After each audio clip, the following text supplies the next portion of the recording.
In this video, we're going to do adding and subtracting radicals and a little bit of FOILing, which is multiplying two binomials. So when we add and subtract radicals, it's kind of like adding and subtracting polynomials. And to do this, we will combine our like terms. So to have like terms, they have to have the same letter raised to the same power. So this 7x squared is my first term because it has the biggest exponent. Do we see any other terms that have an x squared? Yeah, we do. -6. So we add the coefficients or the numbers out front. So I have 7 minus 6. So in our brains or our calculators, 7 minus 6 is 1. So I have 1 x squared now.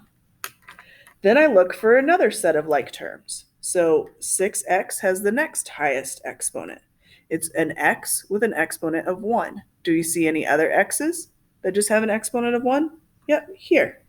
Remember, when there's not a number in front, there's an imaginary 1. So this is 6 minus 1x. So 6x's minus 1x. That is 5x. And last but not least, we look to see if there's any numbers that don't have an x. So we have 8 and we have 12. So 8 plus 12 is 20. So to combine these, I would now have 1x squared plus 5x plus 20. Or you don't have to write the 1. Radicals are very, very similar. To add radicals, you have to have the same index. Remember that that's not how you spell that. You have to have the same index, which is the number in the armpit. The index is right here. And the same radicand. Okay, so let me draw one of these for you. So if I am doing this, actually I'll just use this one I already drew. This is the index. Remember that little number. And this is where the radicand goes. The radicand is the number underneath the radical. So you have to have two things, same armpit number and same underneath number. So let's do an example of that. So if I have square root of 2 plus 3 square roots of 2, can I add those together? Well, the first thing I do is look at my index. So the index, there's nothing there, so that means it's a square root. So yep, that's good. And then I look underneath, does this number, this radicand, match that number? Yes, it does. That means I can add the numbers out front. So this number out front is a 3. What's the number out in front of here? Hopefully you know that when nothing's written there, it's a 1. So 1 plus 3 would give us 4 square roots of 2. So this is like saying almost anything. Like I have 1 shoe plus 3 shoes. I have 4 shoes. Okay, so you add the numbers out front and just bring this radically stuff down. Okay, so the steps are to simplify the radicals. That's what we did in 6-1. You might have to do factor tree. You might have to circle groups. And remember to write the stuff one time per group outside, and any non-grouped items stay inside the radical. If you've forgotten how to do that, go back and look at that 6-1 video. Then we combine like terms. We do this by adding the coefficients only. Coefficients only. Coefficients are the numbers out front of our radical. The numbers in front. Then this is very, very important. You need to make sure you keep your radicand the same. Remember, the radicand is what's underneath. So see how this stayed? It was square root of 2 and square root of 2. It stayed as square root of 2. Didn't change to another number. Okay, so that's very important. Do not change that number. Now in multiplying and dividing, what we did last time, we did change this number. When we're adding and subtracting, do not change that number. Okay, so this says square root of 7 minus square root of 5. So first let's check and see, can I simplify 7?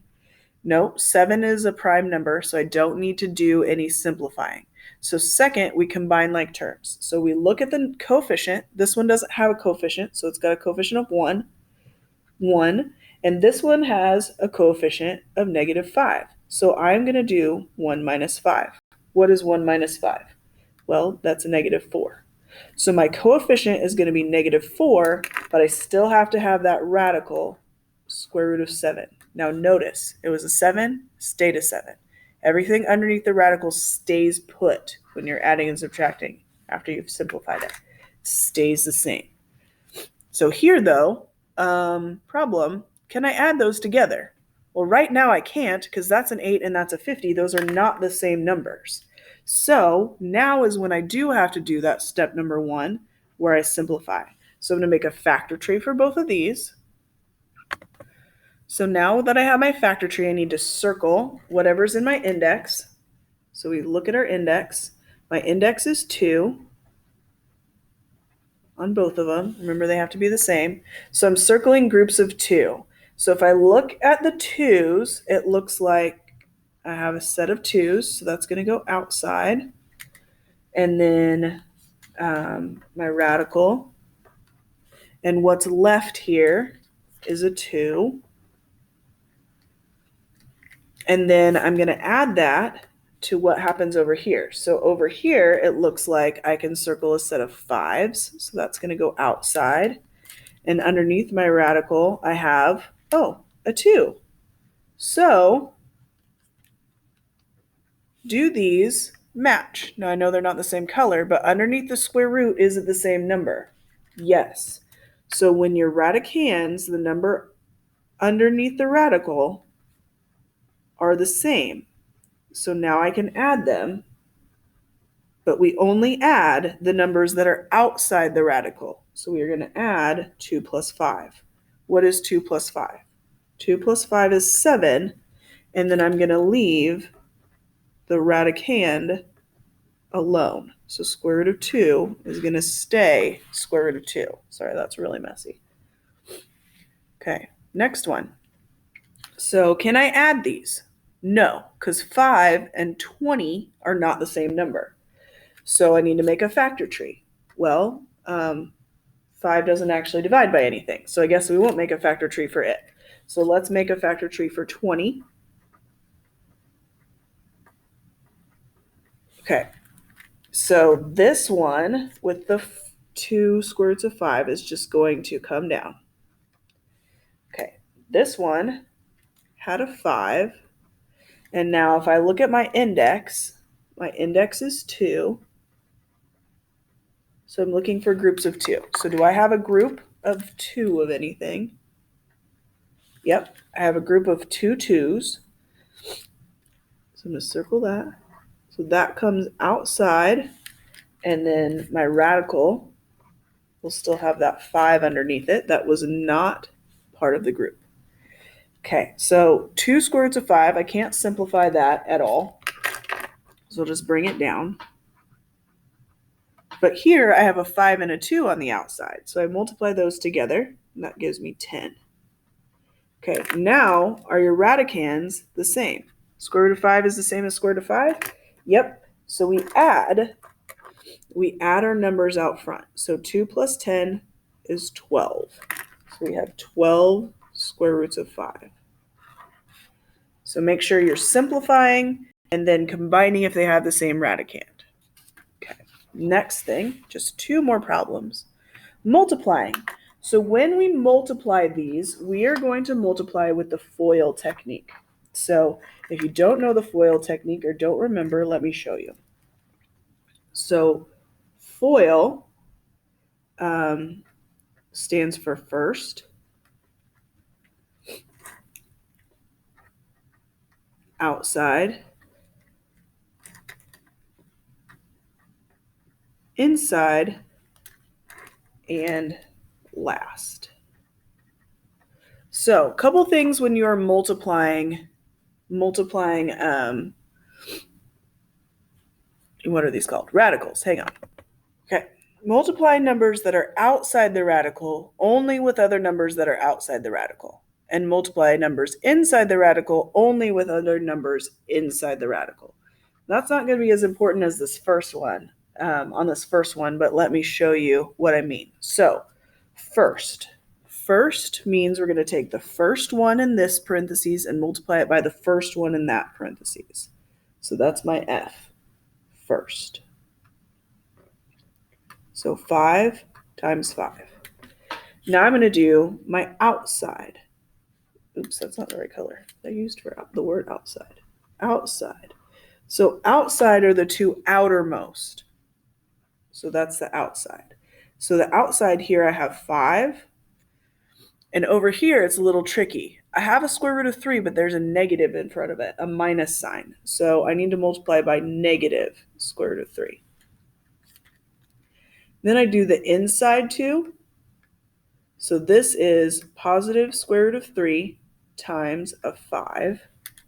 And then last, I do the second number in both set of parentheses.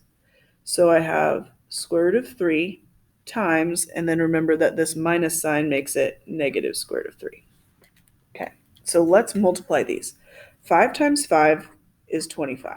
That one's not too bad. Now this next one is a little bit weird. See how the 5's outside and the square root of 3 is inside the radical? So those don't actually multiply by each other. They just sit next to each other. So that becomes 5 square root of 3. So now what I need to do is decide if it's going to be positive or negative. Well, when I have a positive 5 and a negative square root of 3, positive times a negative is a negative. Now here I have square root of 3 times 5. These are both positive, so this will be positive. And the 5 is going to go first because the number outside the radical always gets to go first. Don't know why, just does. Okay, these next two, I have a positive and a negative. So a positive times a negative is a negative.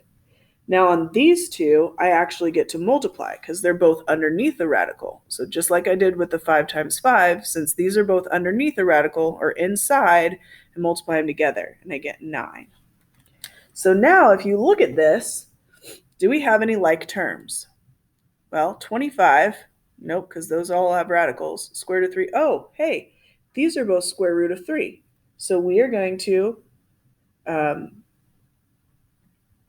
combine these because they are like terms.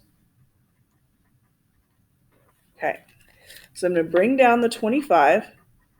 Now, if I look at this, negative 5 plus positive 5. Or if you do it backwards, positive 5 minus 5. If I have $5 and I spend it, I have nothing. So I don't actually have to write anything there. So now bring down my square root of negative square root of 9.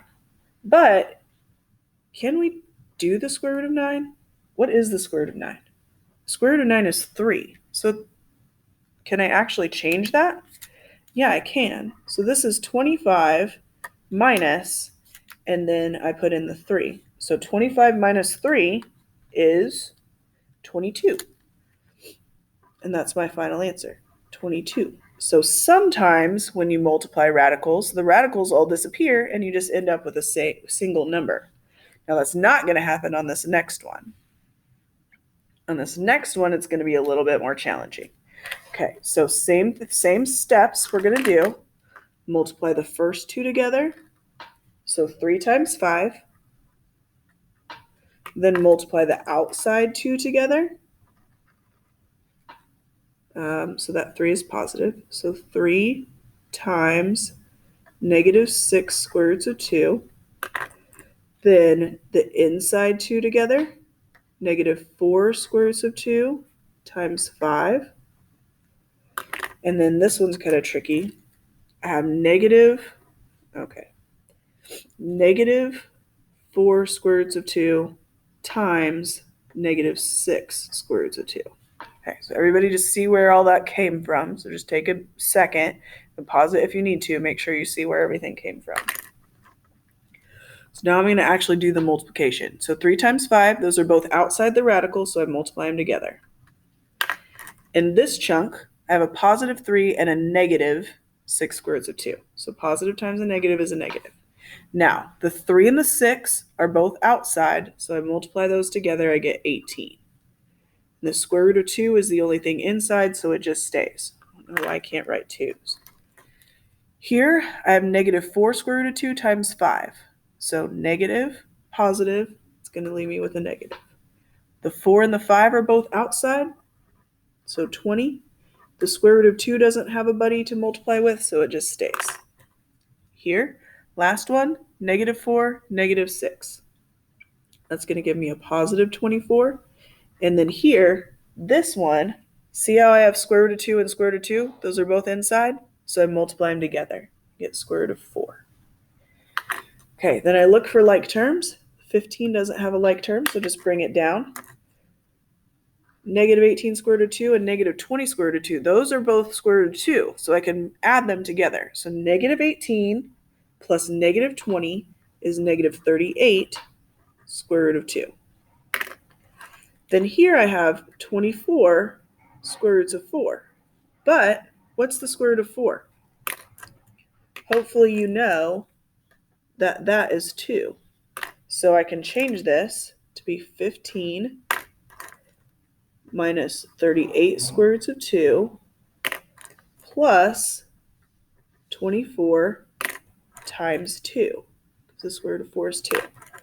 So then it becomes 15 minus 38 square roots of 2.